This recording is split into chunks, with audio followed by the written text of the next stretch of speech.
Yo, you too. And this one, I'm gonna be predicting the MMA UFC fight versus Ihor Potieria and Marco Trulio. Hey, long story short, man, I personally think Ihor Potieria wins the fight. I will tell you why. A lot of these guys that are coming off of the Contender Series this year, like Marco Trulio in this situation, Contender Series was to me was just not as impressive as they made it seem. Dana White, he made it look like, oh, the Contender Series so good, best show of the year. Yes, it is secondhand MMA or secondhand UFC for us that do love watching the UFC. But I saw some of these matchups were not impressive. Like UFC basically chose their prospects who they wanted to get in the UFC this year, and they gave them favorable matchups. Like you'll see people headline an event and have a 5-1 record.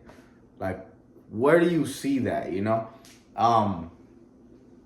You would see people headline an event like for example, there's that guy, curly hair, white guy that's just from Louisiana, New Orleans. He's going in there and he's like 7-0 for some reason, but you could tell he's not that good. He's going in there against the real prospect who they want to win. Or in this case, Marco Trulio went in there against a 6-1 guy or 6-2 guy, which the dude just looked like a muscular MMA fighter. Was not good. So I think a lot of these guys that are coming off of the Contender Series this year, except for a few, there's a few girls who I saw were pretty good.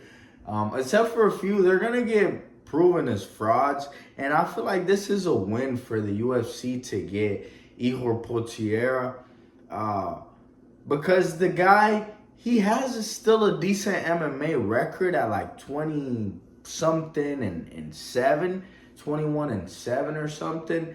He originally came into UFC with only 2 losses in his record, like 19-2. But everybody who he's fought in the UFC for the most part has been a killer or a dangerous guy.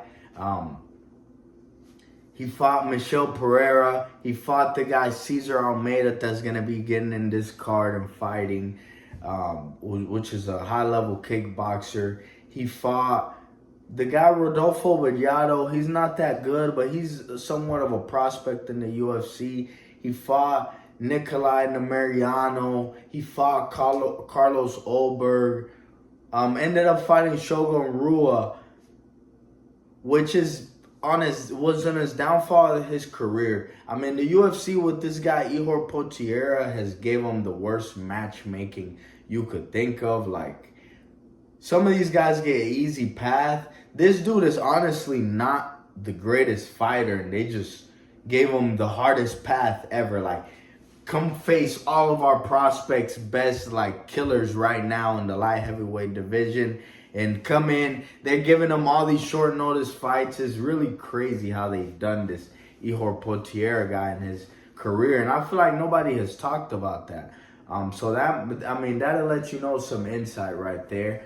I think Ihor Potieria has just fought all these good guys, has more fights, more experience. He's trying to keep his job, man.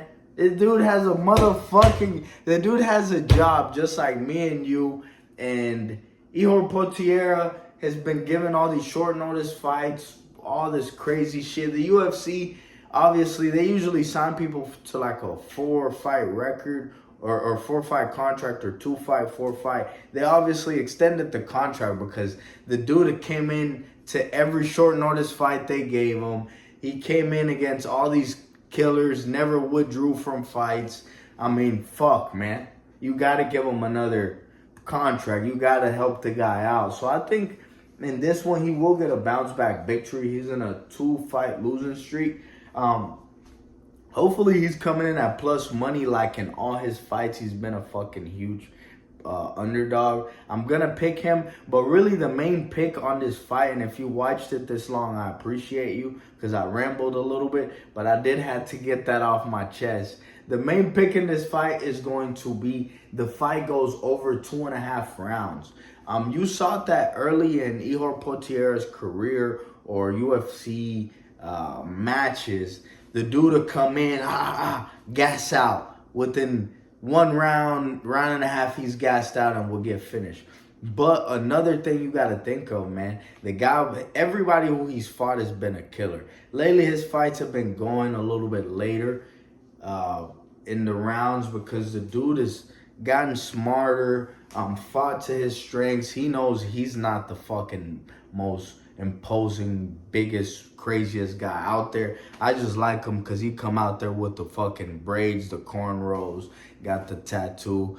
Cool dude, man. Hopefully he gets a win. This guy, Tulio, really the bet to make is the fight goes to a decision.